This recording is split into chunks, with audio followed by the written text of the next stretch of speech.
Listen up, hockey fans. You're in the right place. A no-holds-barred debate between two hockey fans. Stay up to date with current NHL news, even the controversial. Welcome to the Debate Hockey Podcast with your hosts, Brad Burud and Blake Friars. Good evening and welcome to the Debate Hockey Podcast, a Tuesday night. We're usually coming at you on Monday nights, but I had a commitment I had to take care of last night, so we're here on a Tuesday night. We damn near didn't make it tonight because internet issues, and that's always really fun. So we've got a patchwork together tonight to try to get us through this episode, and next week we promise some more new equipment is on the way. So, Blake, we made it. I didn't think we were going to, but we're here, so lots to talk about, actually. Yeah, there is. Been grinding away, working out every day, meal prepping every day, down 13 pounds since Christmas. So getting back in shape slowly but surely. And just been eating chicken and rice for lunch. And then for breakfast, I got on the overnight oats train. So, I mean, that's the hell's that? So you put like oats, it's like oats, apples, Greek yogurt, protein powder, cinnamon, vanilla, and then you just put it in the fridge and eat it the next day. It's really good. When you say oats, what do you mean? Like rolled oats? Where the hell do you buy rolled oats? It's from the dollar, like the Quaker stuff. Oh, just like oatmeal oats? Yeah, oatmeal oats, yeah. Okay. I didn't know, like, because you could be Cheerio oats or... Yeah, no, it's been going good, really good. We're doing like the staff and we're doing like Peloton bike workouts, and it's like it's tough. That's good for you though. It's really good. Yeah, no, it gets the heart rate up, and I mean, yeah, gotta keep. How many times a week are you doing that? Every day, except Sunday, probably. Mm-hmm. So, I mean, last week I worked out 6 days, so. And then we go to Cranbrook Thursday, so probably try to hit the gym at the hotel. So yeah, most hotels now have that, so it's nice. Yeah, no, it'll be good. I've been eating really good, so that's the main goal. So how's eating for you going to be when you're traveling with the team? Oh, we eat pretty good. Like we have like protein bowls and burrito bowls and like chicken and rice mainly. I mean, the odd time, like the team will get pizza. And then the staff will just get like a salad. So we're trying to all stay away from that stuff. So no, it's been good. It's been really good. It helps when you're doing it with other people too. Yeah, no, they push me to work out and get up there, and no, it's been really good. And we're having a good season too. I mean, can't complain. Winning off the ice and on the ice. NFL playoffs. Yes, wild stuff. Man. Was that not so Buffalo though to get screwed like that? Yeah, but like I see it both ways. Like, I mean, like Buffalo's probably celebrating too if they won the coin toss. Like it's absolutely. I'm not blaming the city. I'm just I don't even know if I'm blaming the overtime rules. I just feel like there should be something different though. Yeah, it sucks that like that a game that good has to end on a coin toss. That part's tough about it. But I mean, we got treated to 2 unreal games on Sunday. Like that was something else. Tom Brady almost coming back from 27-3 for the second time. Like I'm so glad that failed because I am so done with that guy. You just can't. You just have to admire what he's doing though. He's 44 years old. Throwing for 5,500 yards. He's the best. He's the best quarterback ever. But he's also he's protected by the officials more than any quarterback has ever been protected in his life. Hey, they gave him an unsportsmanlike penalty. Yeah, because he had to. I don't know, it's weird, but yeah, like 2 really good games. I'm excited. I mean, I'm excited for next weekend or this weekend, I guess. Like Joe Burrow. I love a nice underdog story. So who are you cheering for now? Like, I think I have to cheer for the Bengals. My sons are big Rams fans, so I wouldn't be upset to see them. He's been a Rams fan. I would like to see the Bengals because I like a little underdog story. And before this year, they haven't won a playoff game since in 31 years. So like, I just like stories like that. So well, I like to see different teams. it's a daunting task. I mean, they're going up against the Chiefs, so yeah, we'll see what happens. It'll be interesting. I watched an exciting hockey game last Wednesday night, and I was just going to check and see if you watched this one. But did you watch the Rangers Toronto game last Wednesday night? Yeah, I did. Yeah, Rangers won 6-3. Was that not like a good hockey game though? Yeah, it was a pretty good game. Just kind of had everything, and I was like, when I was watching it, I'm like, they're back and forth. It was kind of a run and gun. Toronto was up 3-1. Shocker, blew the lead again. Suck on that, Leaf fans. Yeah, I don't know. It's tough. I mean, I think it was 5 games in a row they blew a 3-1 lead. Poor Leaf fans. No, I'm just kidding. Yeah, I don't know. It was a really good game. Jack Campbell, maybe a couple that he wanted back, but he didn't have much help, to be honest. No. I saw something this weekend that I have never seen in my life in hockey. What's that? I didn't watch it. I just saw the box score and decided to dig into the box score a little bit. And have you ever heard of in hockey, and this isn't a junior hockey, junior A level in the States. Have you ever heard of a game with a score 9-7 with no empty netters and both the starting goalies stayed in the whole game? Where did this happen? In the North American League. In Minot? No. Bismarck in North Iowa. 9-7. Patrick Waugh. That's Patrick Waugh. I'd be going up to the coach and saying, trade me right now. Both goalies did. Neither one got pulled. 9-7? 9-7. A goalie got a win letting in 7 goals. That's wild. I've never heard of that in my life. 16 combined goals and no one's pulled. That's wild. Holy shit. What are you thinking if you're the backup? Man, my coach has no faith in me. Like, what do you think? Holy I don't know. You think I'm worse than this? Yeah. Oh my God. Keith Yandel breaks the record tonight, 965. It's Jarvis. What's his first name? Doug Jarvis. Doug. Yeah. You think that'll ever be broken? I mean, do you think Kessel will do it? I don't. Kessel. I think Kessel will break Jarvis's record. I don't think he's catching Yandel. Well, I think Yandel won't probably play a game next week. What do you mean? He's atrocious this year. He's like -21. The whole Philadelphia Flyers are atrocious. I know. They've lost 13 games. They just lost again today. The Islanders, 13 games in a row. They've had 2 separate 12-game losing streaks this year. 2. Unreal. I've never seen anything like that. I don't either. So yeah, it's actually insane. And I thought they had one of the best off seasons in the league. Well, we're going to talk about that here in a minute because I believe your predictions have them finishing higher than you're going to want to admit. We both have them in the playoffs. We do. I know. So I'm not saying that you're any. I'm not comparing you to me on this one. We're both stupid. Don't compare apples to oranges when they're both apples. So don't be doing that.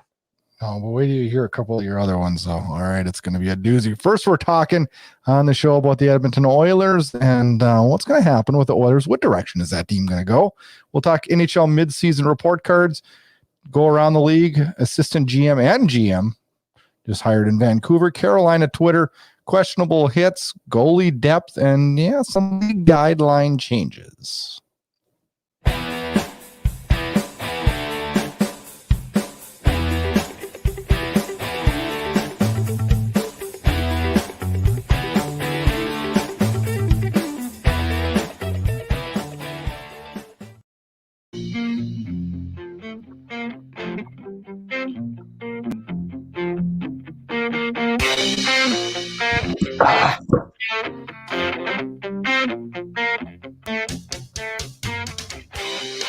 All right, let's talk Edmonton Oilers. And this week was a ridiculously crazy week in Edmonton sports news. It was unreal. It started. Flames had a chance to just pour gas on the fire, and they gave them some life. Yeah, we're going to talk about that. And we'll see if the life continues. And they may just have given him life. But watching the game right now, Vancouver's playing. When you look at this, they started the season 16-5-0. And then they rolled off a 2-11-2 slide. During that same time, the Avalanche went 16-1-2. I mean, complete role reversal. This team was in shambles. They want Tippett fired. Koskinen has been awful. He's been crucified in the media time and time again. Mm-hmm. And then the media craziness of Leon Draisaitl getting into a pissing match with Edmonton beat writer Jim Matheson. What did you think on that whole pissy thing? Well, I'd ask you the same question. Why are you so pissy? I don't know. It's just a frustrated player in a Canadian market that there's a lot of pressure to play in. And like to me, I thought Draisaitl handled it pretty well. Because I mean, if you're Jim Matheson, like don't even ask a follow-up question. Like No. yeah. Why are you being so pissy? Yeah, you are. Oh, I answered your question. Not a very good one. Okay. And then for him to go, yeah, I have one more for you. Like, don't even ask him the question. He's not in a good mood. Like, just end it there. I know. I agree. I'm with you on that. I agree with you. But I'm going to throw a flip side to that. This team has had the two best hockey players on it for a number of years. And I know they haven't been given defense and they haven't been given goaltending. But at some point, you've got to take the heat, don't you? I think they have been taking the heat. Oh, bullshit. McDavid and Draisaitl haven't taken the heat. It's been all redirected. Koskinen, defense, Barry. It's all redirected. When's the last time you heard Edmonton media say Draisaitl and McDavid need to do their part? I mean, everybody knows that they're not playing well and they're not playing up to their standards. But I mean, you don't think they know that? You don't think they look at Twitter and then look at social media and look at the standings and like, okay, yeah, we got to play better. It's like, for sure they do. And I don't think there's an answer to the questions that most media members ask that's going to solve the world. Because if it was going to solve, if one of the players' answers was going to solve the world, they'd do it, right? Yeah. So most interviews you hear are fluff. Right. Whether a team's doing good or bad, it's fluff. Right. Media fluff. I hate interviews. I don't take any stake in them at all, whether it's a player or a coach or anything, because they're not going to say what they're talking about in the locker room.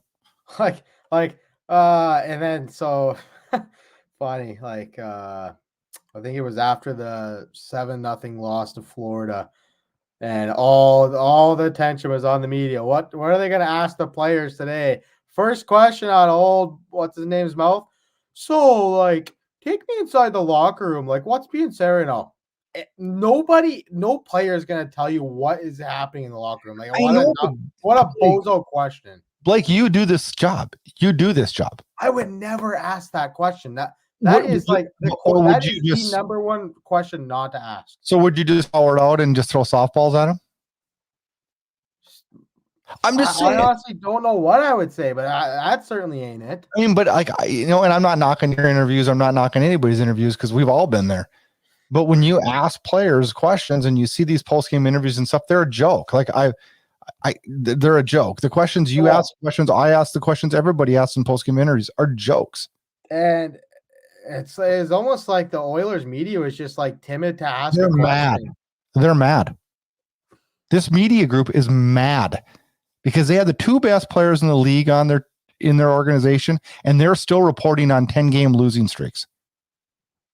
Think about them. This is their career too. Like after so many years, you've got to be like, son of a bitch, I got to go to the arena today and watch these numbskulls kick a football around the hockey rink again and lose 10 again and have the best two of the top 4 leading goal scorers on the team, and we still can't freaking win a hockey game. Like, it's got to be frustrating for them too. It's frustrating for the organization, the management, the players, the fans, freaking everybody. Yeah. No, I get it. It's like it's tough to even come up with good questions. And then at what point you just say, well, we're not taking questions today. Is that an option? I don't know. I don't know. I think Matheson pushed it a little too far. Oh yeah. But I also think that it's like at a certain point, an organization's got to get called out on the carpet too. Mm-hmm. So it's a double-edged sword. Sword. Yep. Let's talk about other teams doing good and other teams. Oh, wait, we got one more thing to talk about with the Oilers. So they beat the Flames, right? In a game they were severely outplayed and outshot. Mm-hmm. And Koskinen basically wins them the game. Yeah. Wasn't it 2-0? Yeah. And then Koskinen made like 3 or 4. Then Edmonton scored 2 power play goals on point shots that ricocheted off 17 things. And so it's 2-2. And then Pisani scored a great goal. He just freaking ripped one top corner. Pisani? Yeah, no shit. It was a good goal. Pisani played in like 2005. I'm thinking Fernando Pisani. Who are you talking about? Oh God, pull him out. Perlini scored like 4 times. God, do some research, my guy. What? Pisani, do you even remember him? He's off the 06 Cup team. I know, I remember him. I remember 14 goals that year. Yeah, playoffs. Yeah, he was decent. Mm-hmm. So they get a goal off him. Then Hanifin ties it up late, and then Draisaitl scores with like 5 minutes to go, and then they get an empty netter. Does that change their fortune? We'll find out tonight as they play Vancouver, or is it just Vancouver is just a joke right now with COVID again? Well, I know, but still, though, Edmonton. I mean, if Edmonton beats Vancouver tonight, I don't think they're missing Horvat, Garland, Demko. No, I know, Blake, but it still is. But it doesn't matter in the standings. It still is a confidence booster, right? Yeah. It still it's still a step in the right direction for the Oilers. Yeah. Now, just what the doctor ordered was them to play a rivalry game that they have no problem getting up for, because you know what? Alberta. It doesn't matter if Edmonton's in first and Calgary's in last. Edmonton's going to get, if it's Battle of Alberta, both teams are going to get the best out of each other. Oh, yeah. You know what I'm saying? So you can almost throw standings out the window when those two teams play. Mm-hmm. Now, we'll see what happens when Edmonton comes to Calgary, but it'll be a good game. They usually are. But I don't know. Do the Oilers fall back into their own badness, or do they find their way now? Here's the $1 million question everybody needs to know: are the Oilers the 15-5 team, or are they the 2-11-2 team? I would say they're somewhere in between. Yeah. So I don't know. I think they're a borderline playoff team. I think they can make the playoffs. Yeah.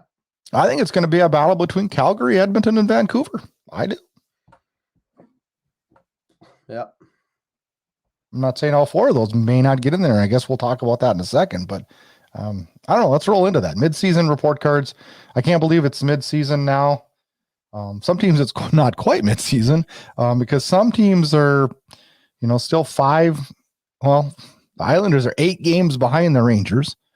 So there is a discrepancy in games. We got NHL trade deadline coming at us March 21st. So, and a lot of games to be played now with when we were going to have an Olympic break, and we aren't now. So that'll be interesting as teams catch up. But let's kind of roll through each division and look at what our predictions were compared to where we're at now, and try not to make too much fun, but just kind of interesting to see how things are. In the Eastern and the Metro right now, the top 4 teams are the Rangers, Penguins, Carolina, and Washington. And we had, we're not doing so hot here. We both had the Islanders in first. Oh, we're not looking good there at all. No. We both had Carolina at second, and they're sitting in third, which I think they'll finish in second because I think they're better than Pittsburgh. Yeah. Their game's behind. So I had you had the Islanders, Carolina, Rangers, and Philly. And so you're 2 for 4. I had the Islanders, Carolina, Philly, and Washington. So I'm 2 for 4. Mm-hmm. I guess our big embarrassments are both the Islanders and the Flyers. I had the Flyers third, you had them fourth. And that team, we talked about them earlier in the show. I mean, can you get any worse than the Philadelphia Flyers right now? Nope. Yeah, they've lost 12 games in a row twice, I think. So yeah, it's been tough. Where does this team go? Like, what do you do? Do you sell off everybody, or what do you do if you're the Flyers? I think you trade Giroux. I think Giroux could go to Colorado if they retain. Yeah. Do you think that's somebody Colorado wants, though? I think so. I think so, yeah. I think they So do you think Colorado's willing to give up, like, what do you think? What do you have to give up to get a Giroux? First round pick. It won't be more Maybe than like maybe like a Tyson Jones type. You're gonna have to give. Do you think they're gonna have to give that much up for Claude Giroux on an expiring contract? I know, but in a month he's made up. Brad, somebody is gonna pay the Montreal Canadiens a first round pick for Ben Sherrod. Just think about that. And we're talking about Claude Giroux. Think about that. Put that in perspective. You think Ben Sherrod's that bad though? Ben Sherrod's gonna fetch a first round pick. I know, but defensemen usually garner. Claude Giroux's been 100-point guy. Been 100-point guy. Yeah, I'm not saying he is now, but I'm like that would be an unreal get for Colorado. Yeah. How many teams do you think want him? Who knows? Did you think that 6 teams would be lining up for JT Miller right now? I love that. God, you seriously gonna bring that up now? I'm just saying. People don't like his attitude, but they see his talent and see a point per game player on a good contract. I think a lot of teams want JT Miller, but if the Canucks think they're going to get what the Canucks fans think they're going to get, they're out of their mind. They're going to get 2 first-round assets for him. Bullshit. You're gonna get. Think about it. If Eichel got 4 first-round assets, You're not even putting Eichel in the same sentence as JT Miller. I'm saying he's gonna get 2 first-round picks.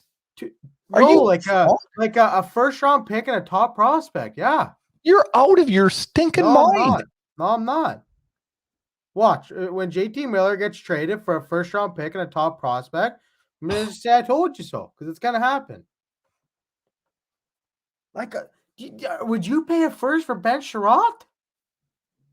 Before JT Miller, I would, yeah. Oh. You're funny. Playoffs are one on the back end, man. Okay. All right.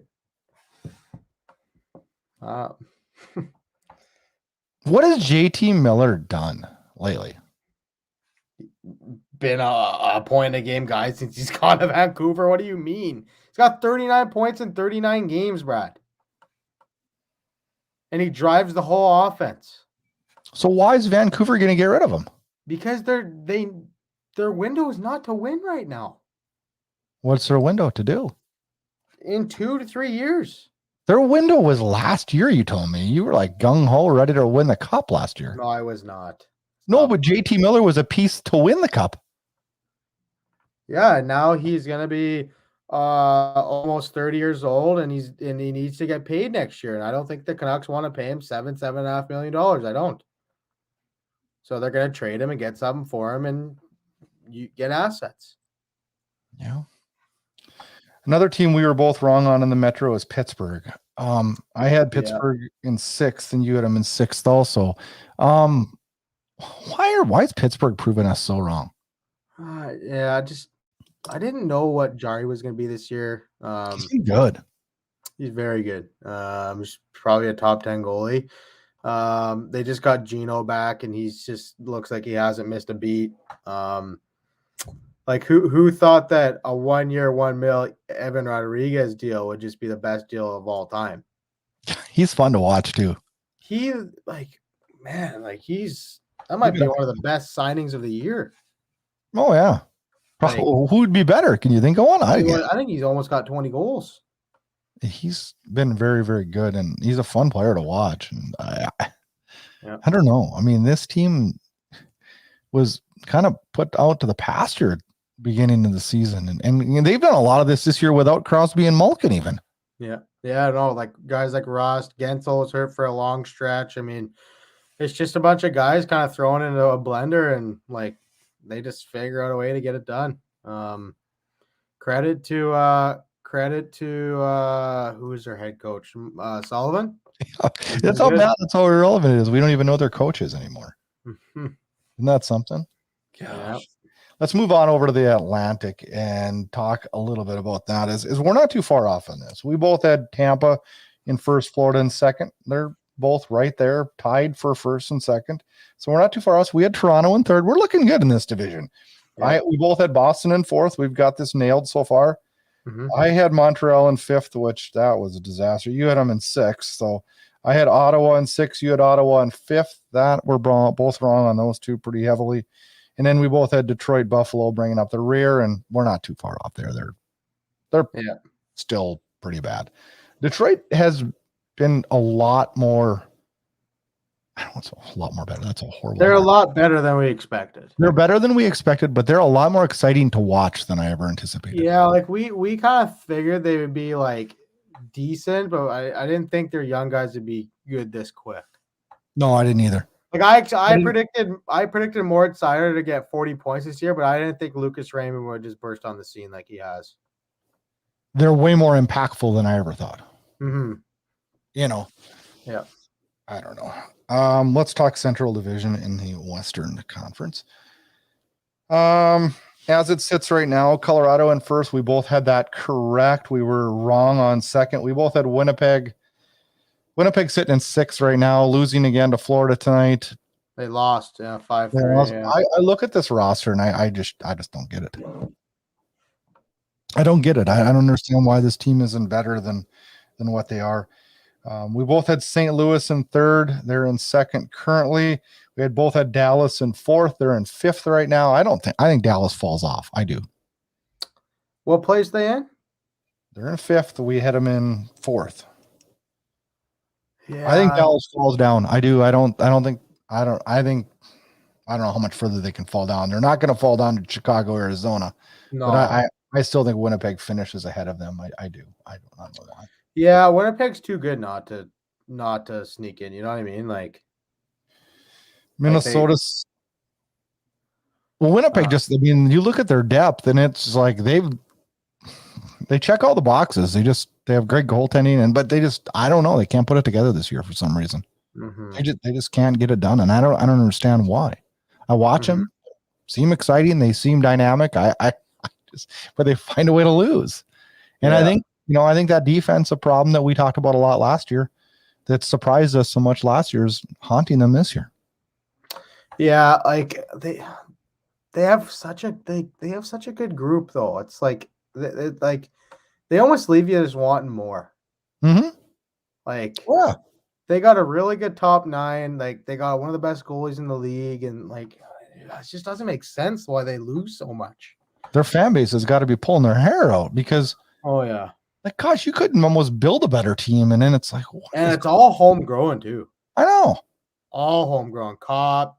The only guy that's not homegrown really is Wheeler and Nate Schmidt. Who else? And a couple other Neither guys. one of them have been good this year. But yeah, like I don't know. I don't have an answer for that. Minnesota's been really good too. Minnesota, we both had them in fifth and they're in fourth. And I don't know if this team doesn't keep moving up. This team's a good hockey team. 6-2-2 in their last 10. They're a plus 34 goal differential. They can do it all. They're tough. They're physical. They've been getting adequate to decent goaltending and they score. Yeah, Talbot's been hurt as of late, so they're like relying on Kakinen. So that's something to keep an eye on, see if he can continue. In the Pacific, now this is the division where everything is freaking wonky and crazy, and I don't even know what to make of it. There's teams that are far behind, and I really don't know where this one's going to go. Vegas sits at the top in first, and we both had them picked to go first, and I don't see that changing at all. I don't think any of these teams are good enough to catch or even compete with Vegas at this point. Anaheim currently sits in second. I had Anaheim in 5th. You had Anaheim in 7th. You're not looking too good in there. I'm not looking a hell a lot better. LA sits in 3rd. I had them in 6th. You had them in 5th. Calgary currently sits in 4th. I had them in 4th, and you had them in 4th. San Jose sits 5th. I had San Jose in 8th, and you had them in 8th. Edmonton sits 6th. We both have them in 2nd. And that's, we talked about that just a little bit ago. We'll see. Team continues to underachieve. I look at the standings now, and between 2nd and 7th, there's a 9 and 6th. Yeah, well, they're 6th and 7th both have the same amount of points, 40 points. Yeah, I guess. Yeah. They're 9 points difference there. I think it's completely could be any 3 teams fighting of those 6 that could slam their way into the 2nd, 3rd, and 4th spot. If I had to pick tonight, I would say Anaheim, Calgary, and Vancouver are my teams that get in. I think so. Yeah, we'll see. The Canucks just got to kind of survive without their guys right now. Like I said, they're losing Horvat, Miller, Demko. So what point does Vancouver make their decisions? I don't know. You want to talk about them now? I mean, they just brought in they just hired a GM, and they just hired an assistant GM. So we'll roll into that in a minute. I got I don't know. Like, it's gonna be interesting to see. I think their GM's press conferences tomorrow, so it'll kind of be interesting to see like what his plans are, his vision, and stuff like that. And then I'll answer. I don't have an answer for you now because I have no idea. Let's talk a little bit about players and what players are surprising us the most this year. Alex Ovechkin, Leon Draisaitl, and Jonathan Huberdeau lead the league in points. And I believe, that in our 10 crazy predictions show, who did I have as the leading scorer in the league? It better not have been Ovechkin. Jonathan Huberdeau. Yeah, I'll give you that. Now, I'm not saying it'll end that way. Nazem Kadri sits at... How impressive is it, though, that 36-year-old old man Ovi's at the top of the points? Oh, for sure. That's incredible. How incredible is it, though, that this guy's been in the league for freaking 15 years and no coach has figured out to guard him, put a man straight on him on the power play yet? Have you figured that one out? Yeah. I mean, it's tough to do. Washington's power play is so good, you can't do that. Well, if you put one guy in Ovi, Backstrom and Oshie will just do their magic down low and you're screwed. If you look, though, their power play is not good this year.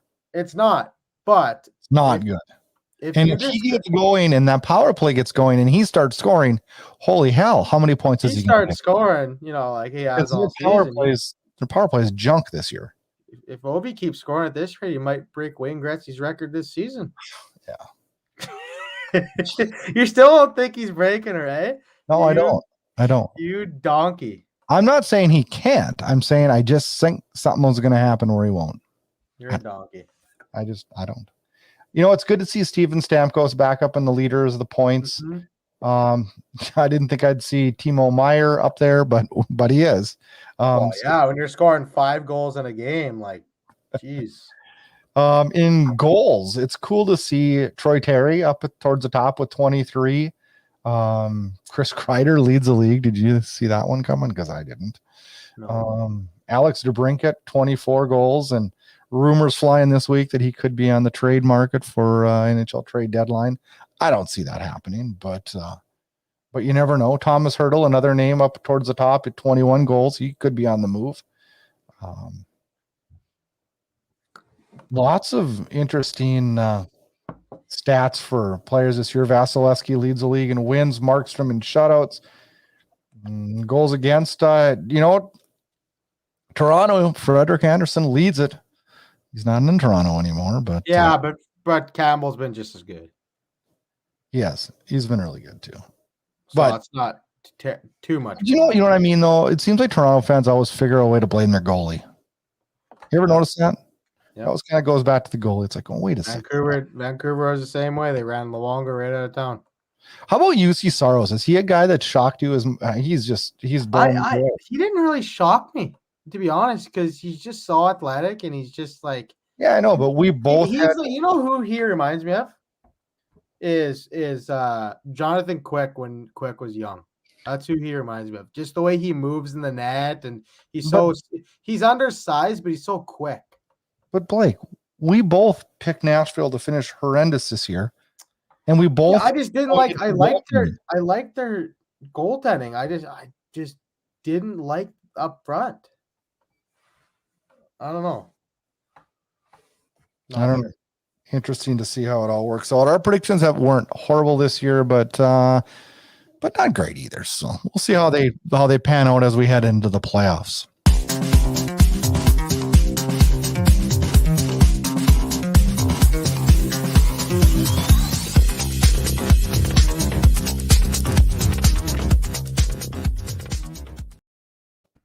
All right, Blake. Let's go around the league and talk about some different news and happenings in the league. And let's start with the Canucks. And they named their assistant GM yesterday. Yeah. And then named their GM today. Let's talk a little bit about that. And since you're the Canucks guy, I want to get your take on that. Yeah, I don't know much about Patrick Alvin, the GM they just hired. That just broke right before our podcast, so I'll have to do some research on him. But I did some reading up on Emily Castonguay, and seems like she's been well respected everywhere she's been, and she is a player agent, a lawyer with a degree. I mean, it's an interesting hire for sure, but. I mean, it'll be interesting to see how it pays off. I have one question. I feel like this, and this is so Vancouverish. This is not done completely ass backwards. We hire our coach first. We hire our assistant GM second, and we hire our GM third. Okay, but dude, Rutherford's been a GM. He's calling all the shots. So then is the GM just not really a GM? He's just going to have he's a figurehead. Because if I'm a GM and they're hiring me to come in and manage the team, I'm picking my assistant and I'm picking my head coach. Yeah, and I'm sure that Alvin had a say in some of that. I mean, you don't think that Rutherford was saying, hey, like, this is who we're thinking about bringing in for this is who we think about we're bringing in for assistants. This is who we think this is our coach. I mean, like, why didn't they hire him first then? Yeah, I don't know. Do you know what I mean? But you have to agree. It seems a little. It is a little backwards, yes, but like I think that they're finally bringing in smart people. I mean, Rutherford, Boudreau, like. At least they're thinking this out and not making any rash decisions. Well, you didn't hire Yogi Bear. Okay, what did you think? No matter who they hire, Blake, you're gonna see. Like, I don't know the direction. I do think that one forward has to go for a top 4D, whether that's Brock Besser or whether that's JT Miller. I don't know. One of them has to go because they won't be able to afford to keep both. So one has to go for a D-man with control, preferably right-handed.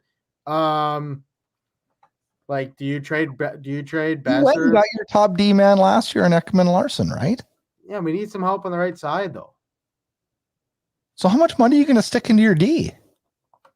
Well, they got to find the Canucks' goal this offseason should just be to exhaust every single option to try to get rid of Tyler Myers. Like, just exhaust everything. You would have to take him out back and shoot him to get rid of him because nobody's taking him. Arizona would love to have him. And also, after July 1st, his last $6 million signing bonus is paid, so his actual dollar is significantly less than the last 2 years of his deal. So that's something to well, if there's a bright spot in the shitty thing, and I'll still never forget the day they signed him. Good signing. It's a good signing. I never said that. You still haven't showed me tape of that. I'm gonna find that. You know what? You go back and find it. It's starting to piss me off more. I know I have that. I know. Okay, you've been saying that for a year, and I still haven't seen any evidence. So you're full of shit. God. So okay, let me ask you this. Let's pretend you were hired as a GM. Are you going rebuild mode or are you tweaking? No, you just retool. You got good pieces in place. You got an elite goaltender. You got Horvat, Pedersen down the middle. You got Quinn Hughes, Ulrich and Larson on the back end. I mean, you got Podkolzin and Hoglander. You got Connor Garland locked in for 4 years. I think that you just gotta find players that complement the star players, and then you go from there. I would trade guys like Tanner Pearson. I like I said, I'd move one of JT Miller or Brock Besser for a defenseman, and go from there. I mean, like I said, they're going to be building to have success in 2 to 3 years. I don't think they're going to make the playoffs this year. Probably not unless they get really hot again. But Jim Rutherford, I think he's got a good vision here. He's built teams in the past in Pittsburgh and Carolina. So I mean, we'll see what happens. Talk to me a little bit about this goalie depth getting tested in Vancouver due to COVID. Oh yeah, I mean they're Demko's got COVID. Halak's symptom free, but he's stuck in the States. Like, just stupid. I don't understand. Like, and Bruce Boudreau made the comment. Like, I don't understand how COVID is any different than in Canada and the States. Like, what's the big deal here? We have 80,000 people at a football game the other day, and everybody's okay. It's like, okay, yeah, quarantine in 5 days in the States, but you got to quarantine for 5 more in Canada. That's not good enough. So, like, what? Do you know? So, okay, I got a question for you. This is a hypocrisy. A friend of mine, his brother came down from Canada for Christmas. While in the U.S., completely healthy, goes to get his test to go back, test positive. So the Canadian government makes him sit down here for 14 days, right? And then he's allowed to drive home. Now that he's back up in Canada, I asked my friend, is your brother coming down anytime soon? And he says to me, well, hell yeah. He says, get this, up in Canada, if you have a positive test, you're free to go do whatever you want for 6 months, and you don't have to get tested. You don't have to do shit. Yeah. In and out of the country for 6 months. Mm-hmm. What? When we know you can get this more than once, and you made Jesus, I'm like, that makes absolutely no sense. It makes about as much sense. That's your boy, Justin Trudeau. It makes about as much sense as in Calgary. They couldn't sell concessions the other night, but they put community water jugs out. Where do you think you're going to get more chance of getting COVID? From a community water jug? Stupid. Okay, moving on. We're not talking about COVID tonight. I hate talking about that. Carolina's Twitter this week, they put on there, they beat Boston 7-1, and they put L stands for Lamborghini. And Brad Marchand fires back with something that I cannot believe doesn't get talked about more amongst players. He writes back, you're the reason we pay 20% in escrow. Okay, so let's go back to the main part of the story. Listeners might be a little confused. So Vincent Trocheck got asked if his game compares to Brad Marchand. And Vincent Trocheck goes, are you calling me a rat? And Brad Marchand responds to, that comparing me to Trocheck is like comparing a Prius to a Lamborghini. And then Trocheck scores the next day against Boston, and Carolina Twitter goes Prius over Lamborghini. So it's just a shit show. It's funny. Love it.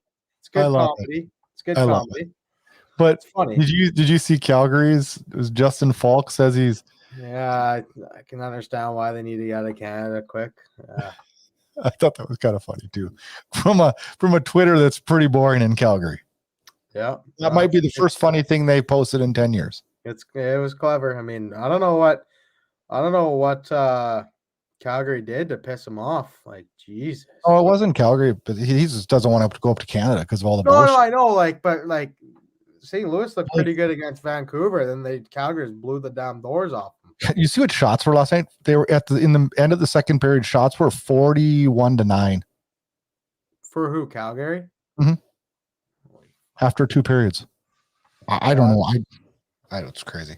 Anyways, Do you think this is a quick question before we roll on to the next part of this? But do you think that because of the stuff that like Justin Falk said about Canada, do you think it's going to be harder for Canadian teams to sign free agents? Because I do.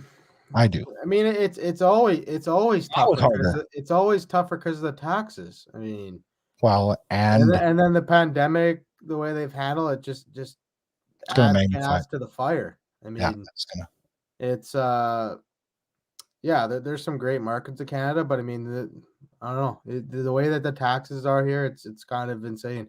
That's why all the Canadian teams have to overpay to get free agents. Yeah, you're right. Garnet Hathaway had a hit on Marchand this week. We'll continue our talking about him. Did you think that was dirty?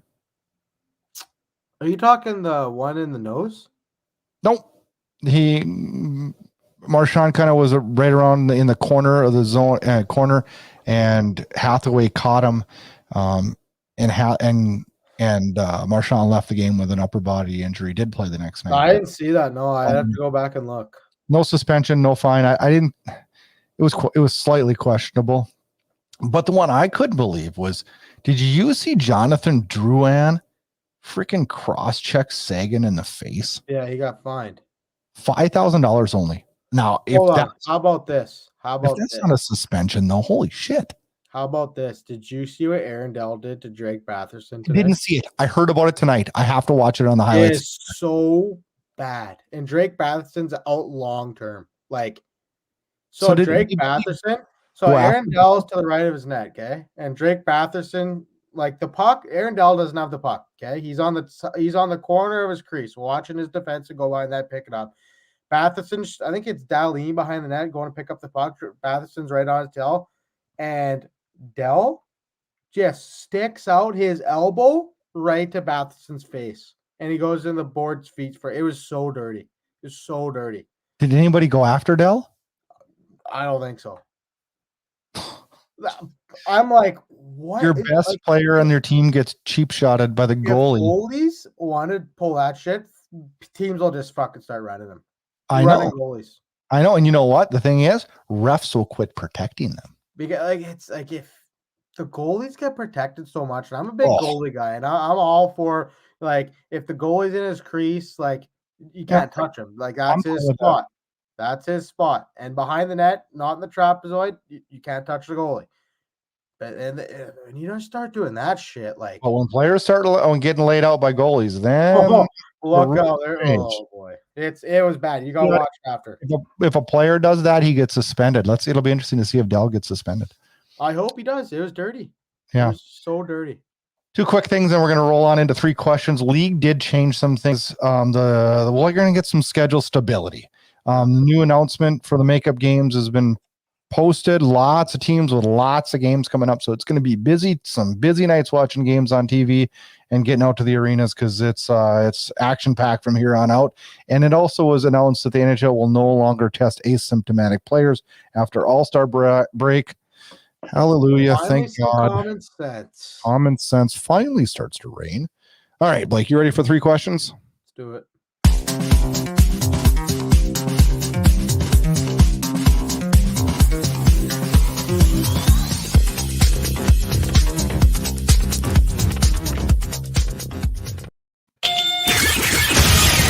It's time for three questions.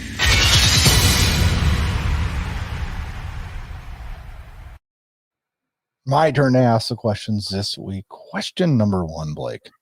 Yeah. I like my three questions this week too, by the way. Question number one. The Buffalo Sabres announced this week that they will be bringing back the old red and black Buffalo head jersey as a third jersey next season.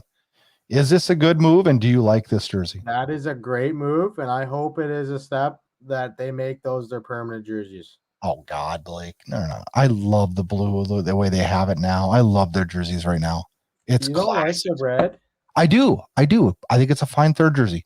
It's like third jersey now is Buffalo Sabres. It's like the Canucks. Like their skate jersey is just so much better. It is so much better, but that's different. That Canucks jersey is so much better, but I like because I grew up with that jersey, so like it's a little. I got a little more bias maybe, but I Yeah. like that. Like I remember like Thomas Vanek and Miller in those uniforms and Stafford and RJ Umberger getting knocked out in the blue line and That was Brian Campbell. when RJ Umberger got knocked out, he was a flyer. Oh no, that's I mean like Brian Campbell hit him though, on Buffalo, like stuff like that. So I mean, yeah, I like those jerseys. Question number 2. The Calder Trophy race is going to be interesting this year. Does Trevor Zegras of Anaheim win out over the 2 rookie wonders in Detroit? I don't know. Like it's gonna be Sider, Raymond, and Zegras, right? Yeah, I think Zegras is going to get it. You think so? Yeah, and I don't know if he deserves it, but I think he will get it. I think Raymond deserves it right now. We'll see. Like he's been really good. Like, I have some. Hold on. What about this goalie from Arizona? God, nobody from Arizona is getting shit this year. Listen, I'm not saying he doesn't deserve it. I'm just saying nobody in Arizona is getting shit this year. Listen, that guy is pretty damn good. For sure. For sure. Yeah. I got to tell you something here. I found an interesting fact, and that's what spurred this question on. Just listen to this, Blake. The last 5 times a Red Wings rookie was up for the Calder. Mm-hmm. Listen to how crazy this is. In 83-84, Steve Yzerman lost to Tom Barrasso. Yeah. Steve Yzerman turned out to be a better player. Yeah. In 90-91, Sergei Fedorov lost to Ed Belfour. Ed Belfour was a great hockey player. Sergei Fedorov was probably better. That's the closest one there. In 91-92, Nick Lidstrom lost out to Pavel Bure. Yeah, that's understandable. But Nick Lidstrom ended up being a much better long-term player. Sure. In 02-03, Hendrik Zetterberg lost out to Barrett Jackman. Hey, Barrett Jackman was a good player. Come on. Okay, who was better? I'm talking long-term. And in 09-10, here's the one. This one, you can take this one. Write this one down and put it under your pillow tonight. Jimmy Howard lost out to Tyler Myers. Leave Tyler Myers alone. The chaos draft does not need your shit. All right, Blake. Question number 3. This will even get you going more. As most listeners know, you are a Canucks fan and I am a Flames fan. Blake, if you could pick one player from the Calgary Flames, who would you choose? Johnny Gaudreau. Really? I don't know. Come on, that's a legitimate question. I'll answer it. If I had to pick one guy to have on my team? Yeah. Oh, we'll just do a redo of the 2016 draft. We'll take a Chuck. You can have Ulevy. I don't want Ulevy. Nobody wants Ulevy.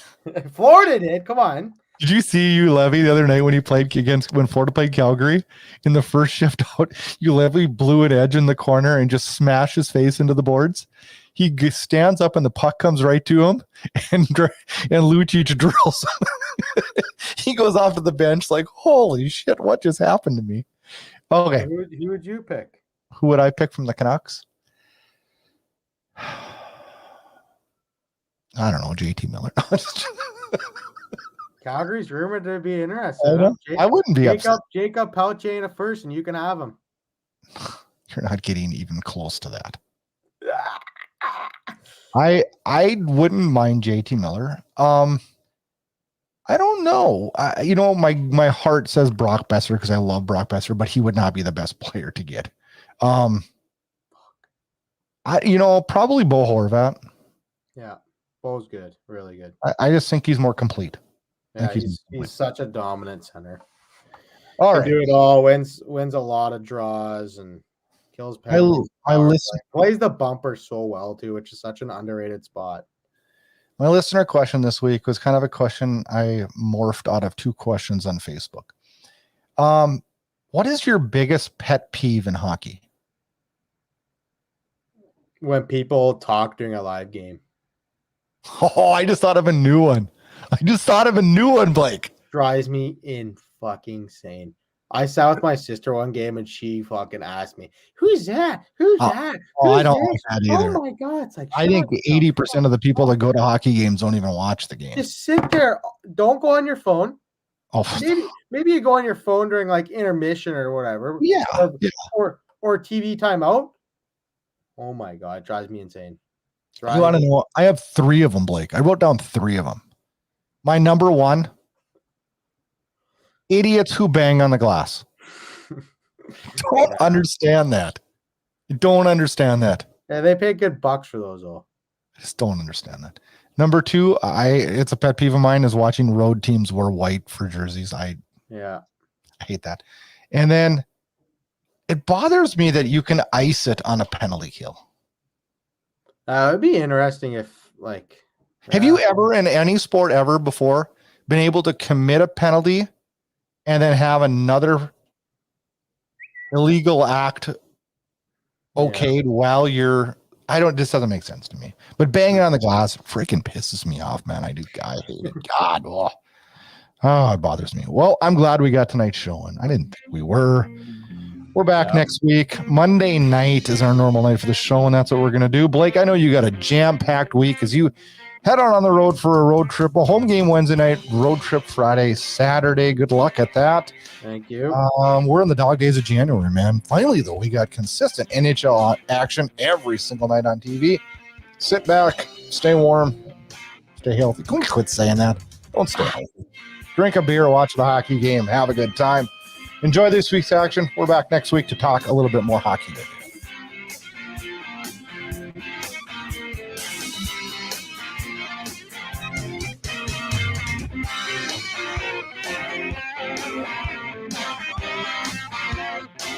Get connected to the Debate Hockey Podcast on all forms of social media. Follow the show on Twitter at Debate Hockey, and follow the hosts on Twitter at Brad Burud and at Friars_Blake. The Debate Hockey Podcast can also be found on Facebook, and check out the podcast website for all the current and archived shows at debatehockey.com. Get connected, stay connected for insight, opinions, and yes, controversy. Thanks so much for listening to this episode of the Debate Hockey Podcast with your hosts Brad Burud and Blake Friars. For more great content and to stay up to date, check out debatehockey.com and on Twitter at debatehockey. We'll catch you next time.